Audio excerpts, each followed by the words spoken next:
Curragh Rebel, Rickshaw Lady and Run Freddy.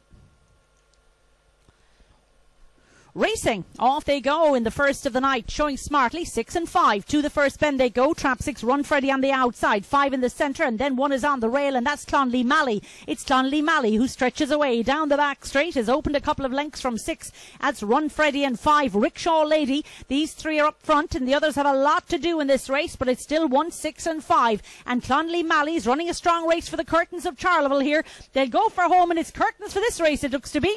It's 1, 6 and 5, I would imagine, back there, but there's a good few lengths back to 6 and then 5. But it was all about Clonley Mally and the Curtin family from Charleville. Well done to you.